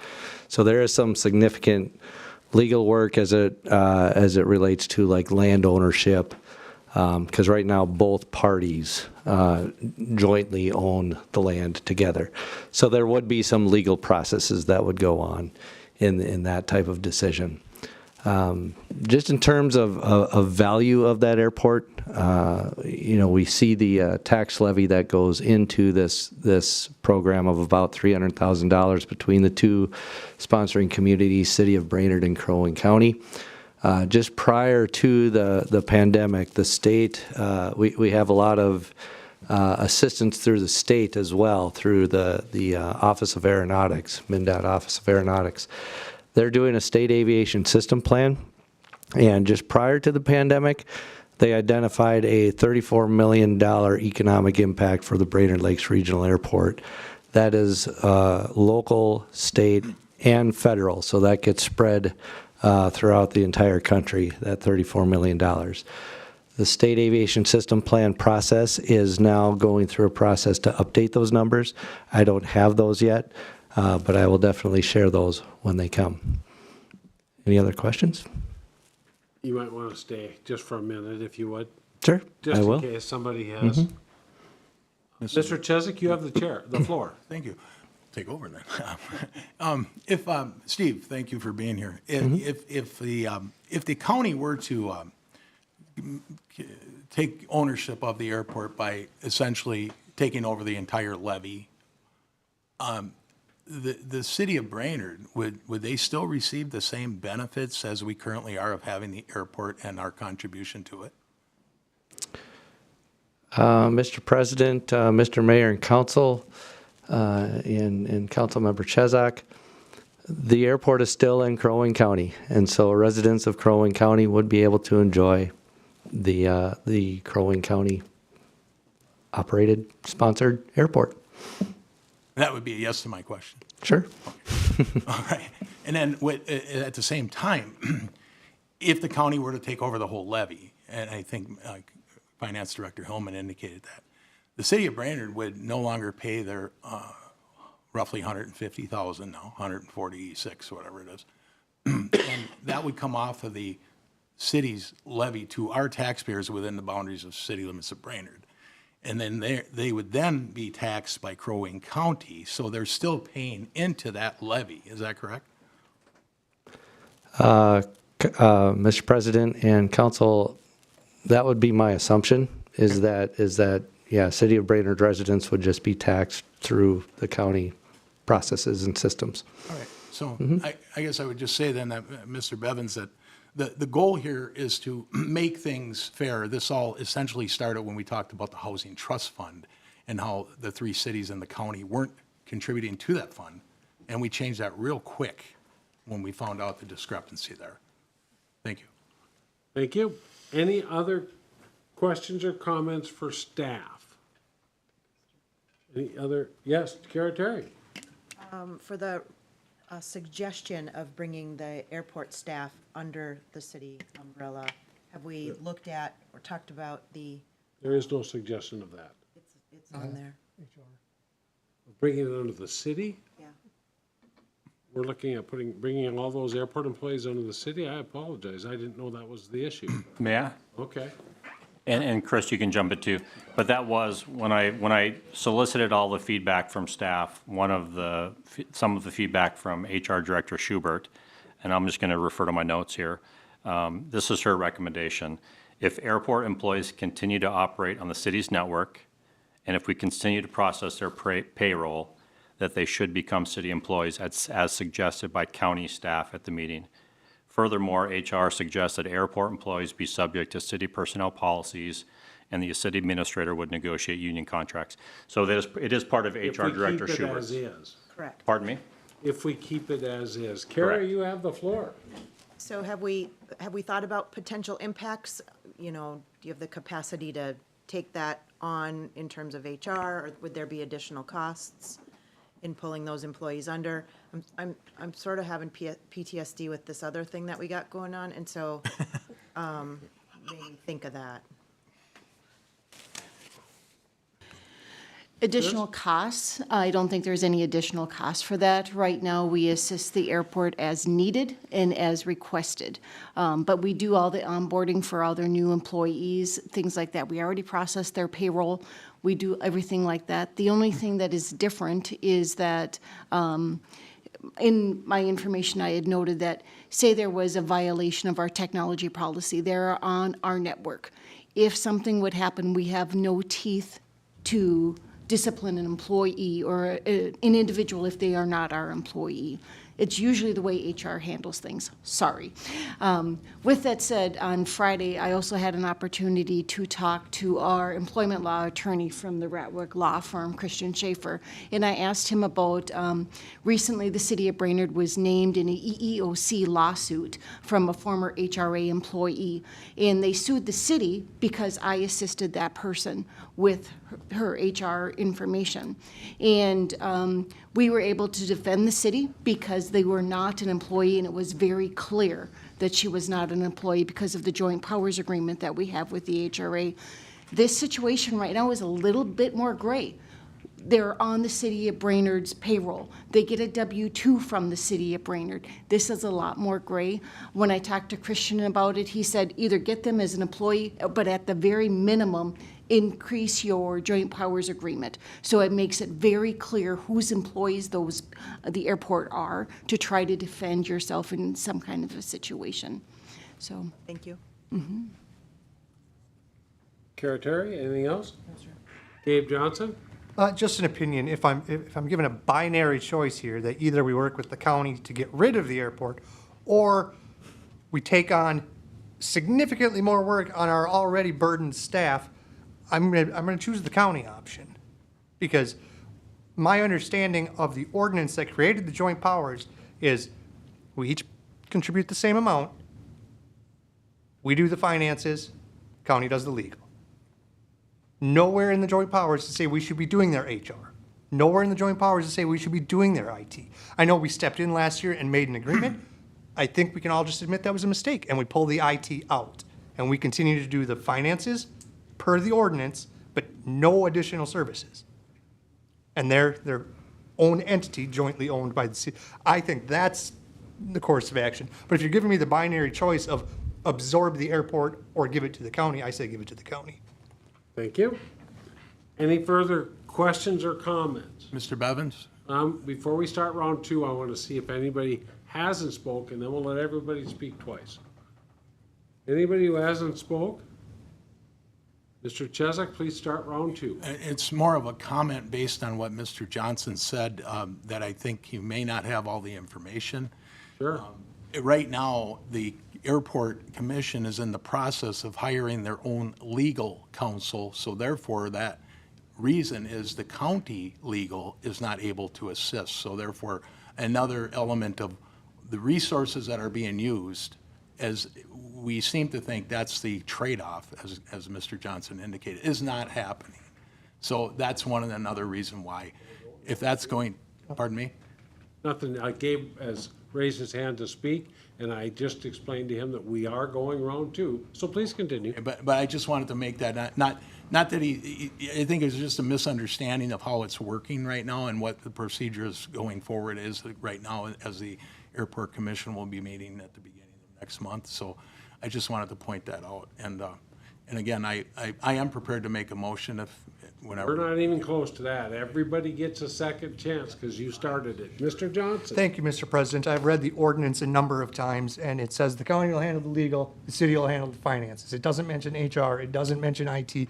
It says legal county, finances city. We've been doing the finances. If the county is not living up to their end of the agreement, it's neither here nor there. I was just referring to the actual ordinance. Appreciate that, thank you. Anybody else in round two that has a comment or question for staff? I'll ask a second time. Oh, Tiffany, this is round one for you. It is. And probably, hopefully an easy question. What does the Airport Commission look like if we're not in it? Mr. Wright, you? I don't know. Be up to the county. Council member, president. It'd be a and- strictly speculative, because I'm. So, that's part of the joint I've been powers. part of airport organizations with every type of municipal structure there is. In the event that it would go to solely either a city or solely a county, the airport would be rolled into a department of the county. And so you would end up with more of an advisory committee that would then be under the umbrella of the county board. Tiffany? Yep, that was it. Thank you. Anybody else who hasn't spoke or wishes to speak a second time? Okay, thank you, Mr. Wright. We'll excuse you. Mr. Chesak, you said you had a motion. Yeah, I move that we direct staff to get a working group together, which would include 1 or 2 council members. I would volunteer for that. And then, of course, ask the county to put together a working group of the same nature, and that would be up to their commission members if they wanted to participate in a discussion regarding seeking out the county taking over the levy, therefore the ownership of the airport. I so move. Thank you, Mr. Chesak. Is there a second? I'll second. We have a motion by Chesak, a second by O'Day. Any discussion on the motion? Mr. O'Day? I'll just say, I think it's definitely worth looking into further and getting more details as to what this would actually look like. Obviously, there's more questions that we have that we don't really know how this is gonna turn out, but I don't know how I'll vote on it in the future, based on what this brings up, but for now, I'm supporting the motion. Thank you. Mr. Johnson? I'll support the motion, given staff's insistence that we must take on all of their HR and IT and all that if the county doesn't fully own it. Thank you, watchdog of the people, Johnson. Any further discussion on the motion? Mr. Bevins? Mr. Chesak? I'd just like to reflect back on, it has been stated by the county, and this is only coming from the administrator's understanding of where the 5 county commissioners are on board with this. We should consider this a once in a lifetime opportunity, or perhaps a generational opportunity. This is a far more better way to fund an airport if we call it a regional airport. We shouldn't have this little pocket in Crow Wing County contributing money to the same effect that the entire rest of the county to support the operations out there. Thank you. Any other discussions on the motion? Just a clarification, Mr. Chesak, this is to discuss the possibility. Yep. This is not to ink the deal. Yeah, absolutely. We got to explore everything, that pros and cons more in detail, and see what other, stones we might turn over to find out what's under them. Thank you. Anybody else who hasn't spoke? Mr. Stunek? I'm a liaison at the airport. I'm going to support the motion of the possibility of looking at other options. However, if I could, I would leave it the way it is. It's not broke. You got it. Hard to tell how you're going to vote after that, but. All right. Shifty. Tiffany, So would this work group, so we're gonna have this work group, county's hopefully gonna have their work group. Would this work group also be, well, maybe the county will have, I don't know, who knows what they're gonna do. Would this work group also be in a position to consider recommendations for that second option? That if we want to retain the status quo, that work group might consider, developing courses of action to streamline administration and such. Mr. Bevins being the motioner, I could perhaps. Yeah, you have that. Yeah, I would say that if it doesn't look like the county is going to be able to do this, that would certainly be on the table, because that means if the county isn't able to do this for whatever reason, we would maintain status quo and we'd have to look at something. I think we'd also need county board approval to do that before the employees of the airport become city employees, because they have a say in this too. So that's something that I didn't hear talked about. But does that follow in line with what you're asking? Yes. Okay. Tiffany, you have the floor. Nope, that was it. Thank you. Anybody who hasn't spoke? Oh, Mr. Mayor. I just, wanted to remark that in this entire time, I have heard nothing about the decibels Yeah, of the airport. How does a So, jet engine? I just want to know. about 3 decibels. I just want to know, have we started the study on that yet? Thank you, Mr. Mayor. I think we can close discussion at that. We're going to call for a vote on this, and then I'm going to give my suggestion as to the makeup of the council appointments to this committee. All in favor, say aye. Aye. Aye. Opposed, same sign. Aye. Motion carries. I would recommend that we appoint Not bad. our airport liaison Stunek to the committee, and as a second, if the county also agrees to put in 2 of Mr. Chesak, that covers the 2 committees, and probably our 2 most experienced people. Next to Gabe Johnson. Thank you. I want to give deference. People guy. Okay, so I would look for a motion as such to appoint those 1/2 people, depending on what the county puts forth. So moved. Motion by Johnson, second by Stengline. Any discussion? Hearing none, all in favor, say aye. Aye. Opposed, same sign. I really think we should have 2, but we'll have to kind of see what the county wants to do. We're going to move on to item 9, new business. Anybody want to go second round on the interviews? Okay. All right, 9B, first reading of proposed ordinance 1565, our old favorite short-term rentals.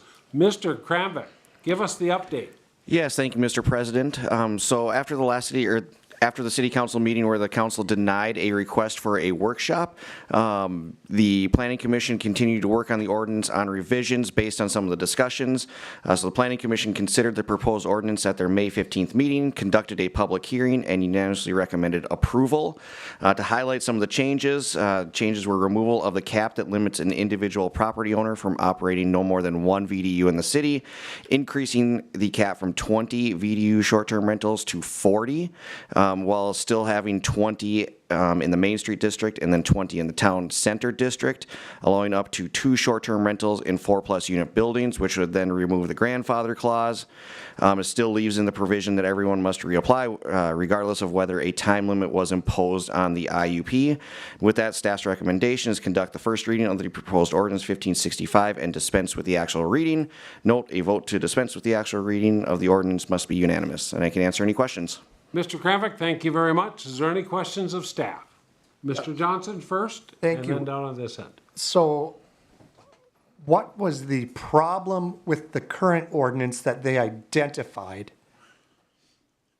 Yep. And what was their proposed solution to the problems of the current ordinance on short-term rentals? Mr. Kramvik? So the current ordinance, just to clarify, the one that is on the books right now in our zoning code. So I think the concern from the planning commission perspective was the number of short-term rentals that may start appearing in the city.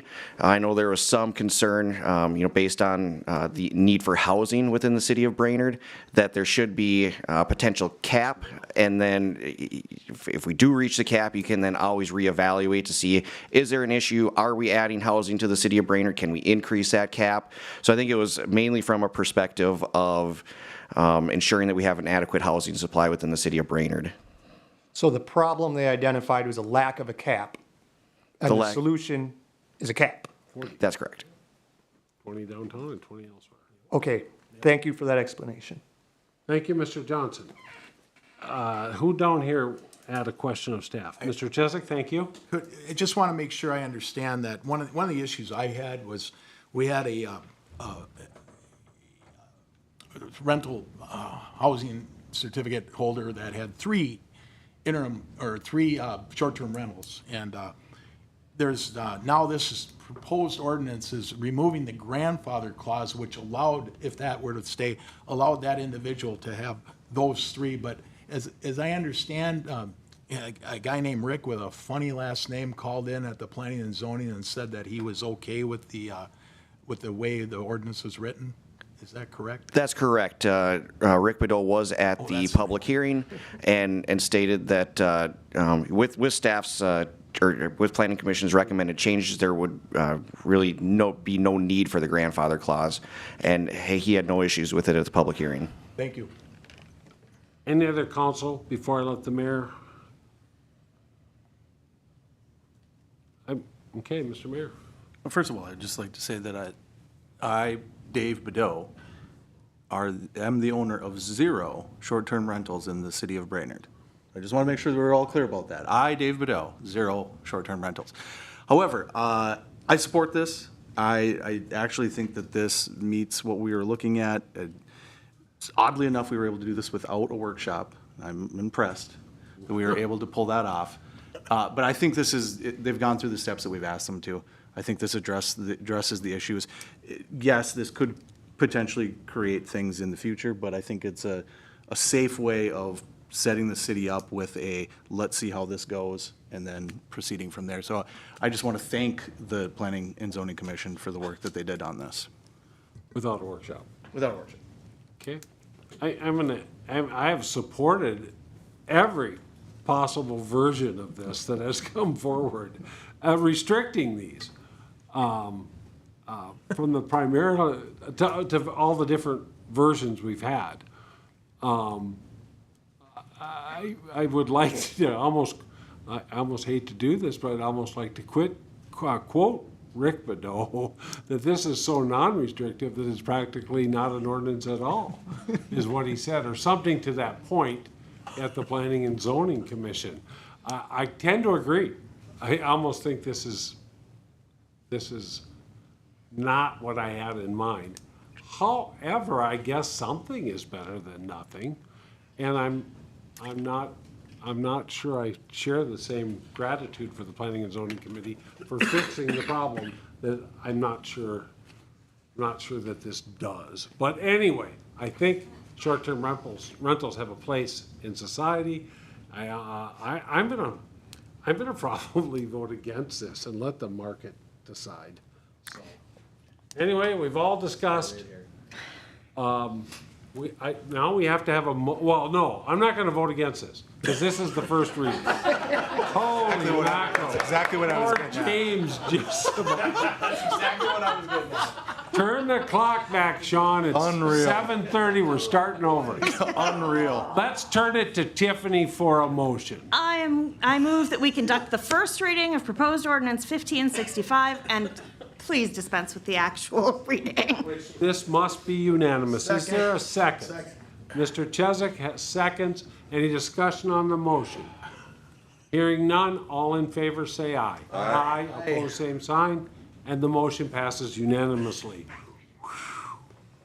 Thank you. Next up, and the public hearing has been held multiple times at Planning and Zoning. So expectations are we will not be looking for public comment at the second reading, correct, Mr. Krambeck? That's correct. Unless a council member insists. Next up is 9C, first reading, proposed ordinance 1566, Trees, Mr. Kramvik. Yes, thank you, Mr. President. So staff presented a draft ordinance and policy at the May 6th Safety and Public Works Committee. The proposed policy addresses the city's plan for removal and injection of ash trees. The tree ordinance and policy were revised to make it clear that the city is responsible for right-of-way trees. I wanted to highlight financial impact. The city's budget was considered at previous meetings, and $5,000 was included in the 2024 budget for right-of-way trees that needed to be privately contracted for removal, maybe based on size or in a difficult spot. So staff is considering an increased budget in the 2025 to begin removal of additional ash trees within the right-of-way. Staff will also present at the next meeting a budget alternative for injection costs rather than it being taken from the parks tree budget. With that, I can answer any questions. Thank you. Any questions of Mr. Kramvik or staff in general? Any questions? Hearing none, we look for a motion to hold the first reading of proposed ordinance 1566 on trees. And just as before, this motion must pass to dispense with the actual reading. This must be unanimous. So moved. Motion by Stengline. Is there a second by Terry? Any discussion on the motion? Mr. Johnson? I support the motion, support the changes, but I noticed while reading through it that under 1400.03 subdivision 7, it says there's a tree committee, which means the 7-member committee appointed by the mayor. So I volunteer my services, Mr. Mayor, to be on the tree committee when you put it together. Here, here. There aren't supposed to be any council members on that committee. On the tree committee? It doesn't say that. I'm in I charge thought of you'd snow want to and be not the trees. tree inspector. You didn't read it, Kelly. Get a hat and a Jeep. Mr. Badeau? Yeah, I just want to make sure that we're not spending park budget on trees for trees in the right-of-way. That's my only concern. I just want to make sure that we're not doing that. I was a little confused by the language that you had there. So just as long as we're not doing that, the park budget trees should be for trees in the parks. Thank you. Any further discussion?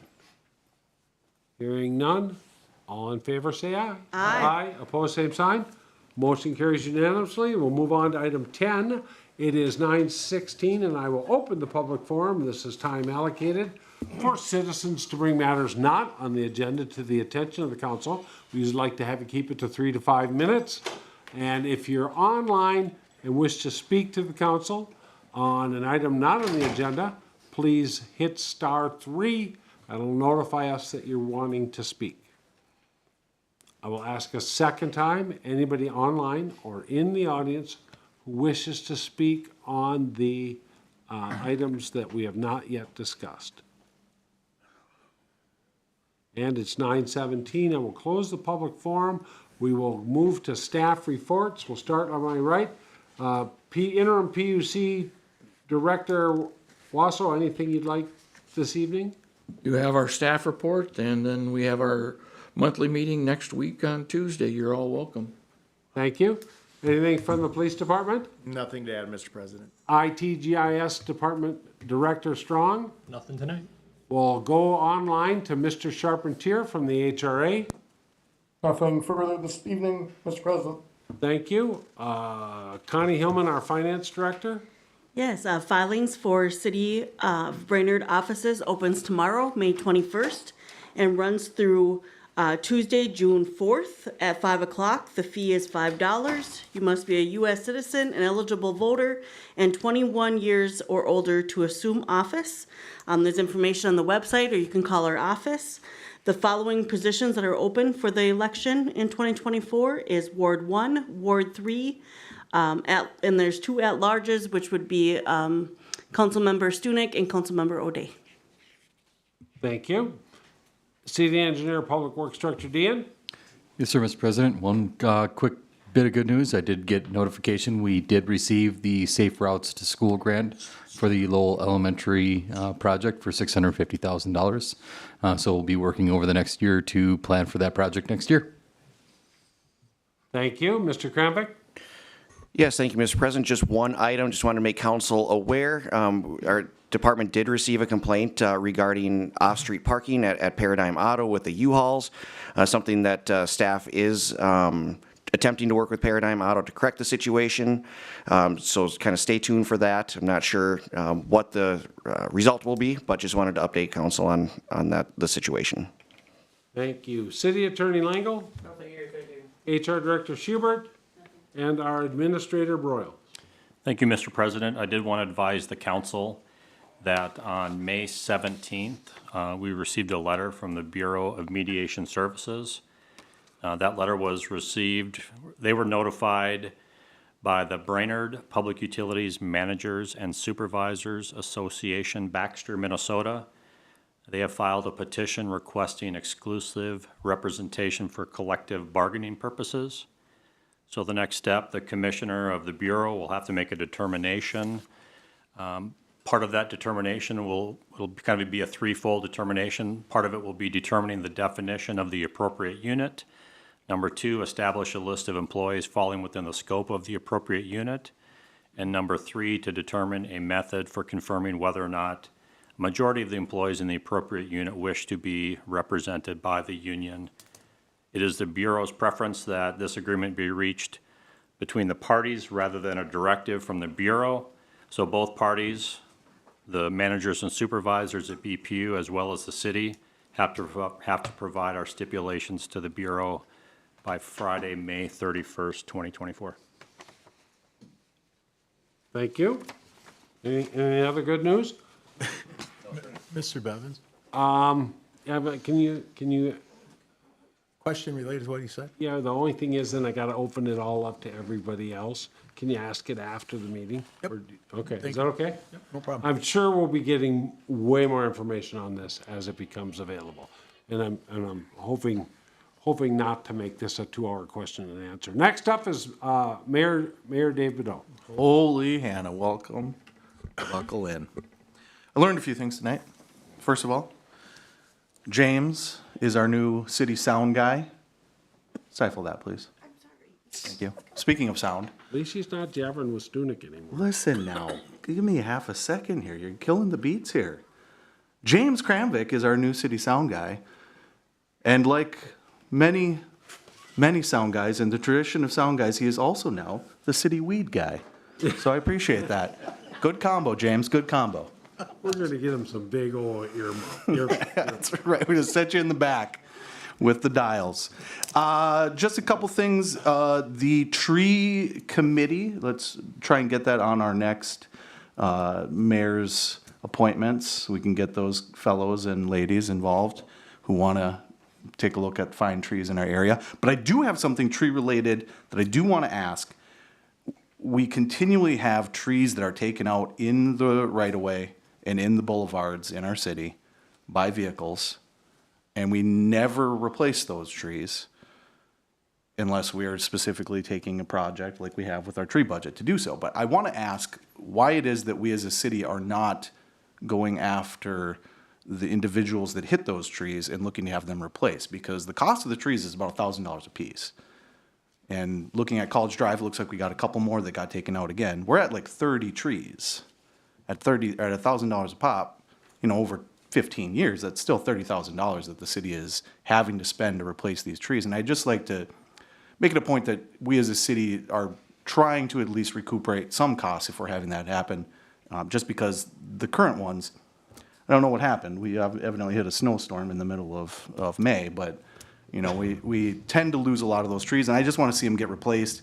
I think it's hard for me to swallow for us to ask the taxpayers to continue to pay for those when they just continually keep getting run over by trucks. So I'd like to see if that's a possibility. It can go right on SP&W. I'm sure they tackle it. Perfect. Okay, perfect timing for that. Lastly, I just want to note to the citizens of Brainerd, it is not legal to park on or across the sidewalk in the city of Brainerd. I don't know what happened in the last handful of years, but something has happened. We have a pandemic here of people that think that it is an appropriate place to park their vehicle. James, you get it all the time from me, nonstop. It's probably the thing you get the most from me is images of people that have decided that they are going to park on or across the sidewalk. I just want to let the public know that is an inappropriate place to place your vehicle, and it is, am I incorrect, James, that it is not prohibited in the city of Brainerd.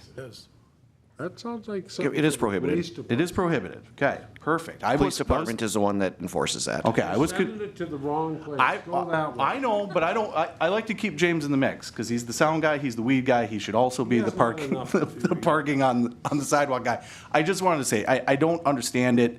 It's gotten weird, I think, in the last handful of years, and I just want to reiterate to people, it is not allowed to park on or across the sidewalk in the city of Brainerd. Please, please, for the sake of people that need to use the sidewalk, stop parking your vehicle on the sidewalk. Thank you. Let's try not to be specific. I'm gonna do it tomorrow and see how long it takes them to figure out I did it. James, there'll be an image coming to you tomorrow. Good. We need that, Chief. Okay, let's go with council member reports. Let's start on my left with Safety and Public Works Chairman Mike O'Day, and we'll work down the line. Nas Reed. Thank you. And well deserved. I saved that. I saved it from last time. Now it Deputy means something. Stangline. Nothing. Jeff Chesak. Yes, Mr. Bevins, a couple of things. The mayor is taking the presumption that he's the one that makes the appointments to the tree committee. I think if we look at the fine print, it's the council president who does that. Anyway, just a little controversy. Okay, but the reason you don't know about what we're doing with the trees, Mayor Bedeau, is because they're all hit and run, so we don't know who does it. And then another thing, this is a historical meeting. Does anybody know why? We have however, interim, our Public Utilities Director at the staff table, which I don't believe has ever been done. He gave a report, which I think is the first time.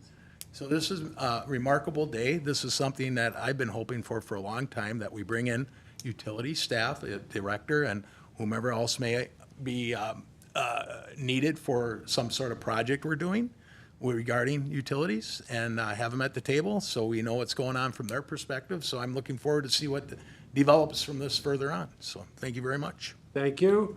PNF Chair Johnson. Nas Reed. Kara Terry, welcome. Nothing to add. Chief Stunek. Nothing. Thank you. I have one thing to report on. Jeff Chesak and I last Friday met with a couple of members of Public Utilities regarding the situation with people outside of the city of Brainerd hooking up to our utilities. We were assured that the email that you may have seen, which indicated there could be a significant number, somewhere up in the 30-plus properties, it's much less than that. And probably, I think it's like around 3. But 2 have come before us in the last month. One was the restaurant out east of town. Dunmeyer's. And Dunmeyer's, we were told, has not executed the land swap that they requested. So therefore, they were not required per the annexation and de-annexation agreement to come back into the city of Brainerd, but they are paying 200% on their utilities. There's one on Riverside Drive that is also hooked up, and Public Utilities is working with our staff on that one because that project had an annexation, a voluntary annexation clause. If you're outside the city of Brainerd, you must voluntarily annex before hooking up. Now, not only have they not paid the fees, which we're working on through our staff, but they also have not annexed. So those were the 2, and I wanted to report on those because Public Utilities really impressed me with how on top of this situation they were. Initially, we got an email saying there was many of these that were outside the city, and many of them that were not paying the 200%. We were assured that that's not the case. They're much more in tune with who's paying what. They didn't know of the annexation agreement on Riverside McKay Beaver Dam from 2002, but they were aware of what was going on, and working with staff to try and resolve that, as well as the fees. The other thing that they said that was interesting, because I was concerned about this, and I apologize, it's a long report, but it's important. When somebody hooks up outside of the city limits, Public Utilities still has, via state law, every right to, if there's a concern, to enter the property. I was concerned that they were dumping stuff down in the sanitary sewer, down the storm sewer, whatever they were doing, and that's not the case. Just because they're not in the city of Brainerd doesn't mean our public utilities can't inspect or correct or even disconnect if there's a circumstances that violates. Now, this is a state law, it's not a city ordinance. So I was impressed by that and how well in tune our staff was out at Public Utilities to what's going on. It was a huge concern when I saw the email from the finance director, Locke, saying that there was, and he was unaware of how, and he's new to the staff, so. But Charlie, the water guy, and them, and some of the other guys, Trent, they were really, really spot on. So I wanted to give that update on that because it was a concern of mine, that's for sure. There's still work to be done, and there's still probably a policy to be written. Tell them about the pony. Yeah, we're not gonna talk about the pony. That's that, and we have no after meetings, which kind of makes me sad. So, Mr. Stunek, is there a motion to adjourn? There is a motion to adjourn. Second by Mike O'Day. All in favor, say aye. Hi. We are adjourned. Well, now I want to know about